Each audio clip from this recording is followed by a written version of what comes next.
What's up, everyone? Tara Roberts here with 444, and it is time to beat the waiver wire. It is one thing to add players that you need for this week, but playoffs are right around the corner, wins are critical, and your fab is probably low. I know mine is. So it is time to start planning ahead strategically and stash players for week 13, even before it hits. Before we get started, remember to like this video and subscribe. And if you want more fantasy insights and tips, head over to 444.com/plans and sign up for a subscription today. And exclusively for our YouTube audience, use promo code YouTube at checkout to save 25%. Now let's go ahead and dive right in with our first player, Gardner Minshew. Even if you don't need a quarterback in week 11, put in your claim right now for Gardner Minshew for next week.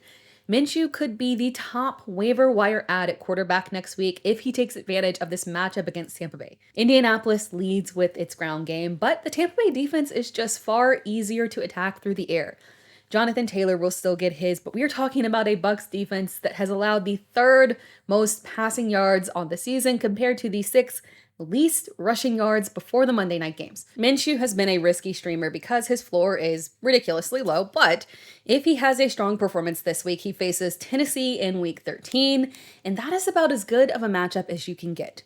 After that, he faces the Cincinnati defense that's been struggling, so you can actually get multi-week usage out of Minshew if you need it. Moving on to our next player, it is Josh Palmer. Josh Palmer is eligible to come off of IR in week 13, but grab him now while you can and stash him.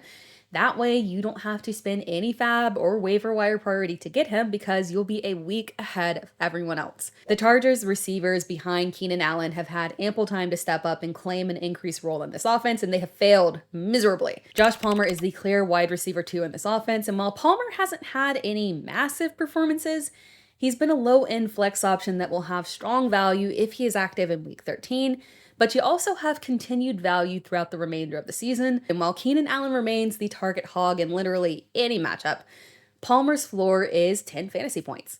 That's solid. That is a dependable stash for the remainder of the season, and that is a strong flex option. Now, moving on to our next player, it is Robert Woods.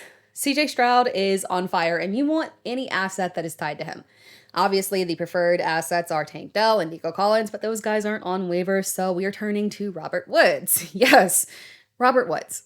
It has been a while since we have seen any kind of strong production out of him, so you might be looking at me like I'm crazy, but hear me out. He started off the season with 11.7 and 13.4 fantasy points in the first 2 weeks, but since then, he has taken a back seat to Tank Dell, who has really asserted himself. Last week was his best performance. Since that start, he caught 5 of his 8 targets for 44 yards.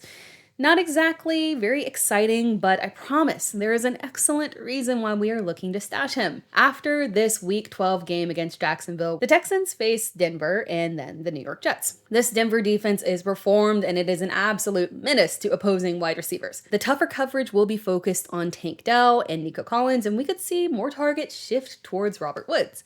It is risky, but there is potential here. After the Broncos, the Texans face the Jets, another team that is absolutely going to lock down your wide receiver 1 and possibly your wide receiver 2, leaving the wide receiver 3 with opportunities. Last week, it was Khalil Shakir as the wide receiver 3 that stepped up in a huge performance against the Jets.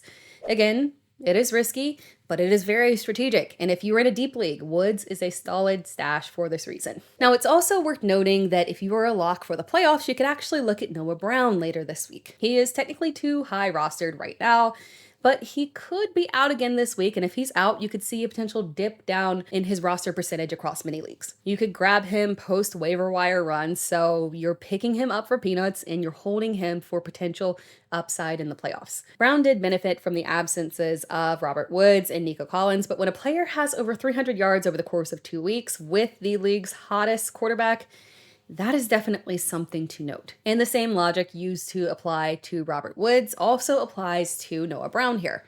Dell and Collins play above Noah Brown, and in the upcoming matchups, the tougher coverage will leave Brown wide open for those big opportunities where he has thrived. And beyond that, if you stash Brown for the playoffs, we're talking 2 matchups in the playoffs with Tennessee.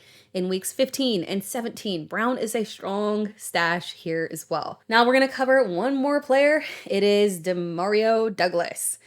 All waiver wire eyes are on Jaden Reed, and rightfully so. He is an absolute must-add this week because truly, he could be the best Packers receiver to roster through the remainder of the season. But while everyone else is focused on adding him, slide in and stash Demario Douglas, the wide receiver 1 for the Patriots. Being the Patriots wide receiver 1 isn't exactly a high upside gig because even the most talented receivers can be massively held back by their quarterbacks.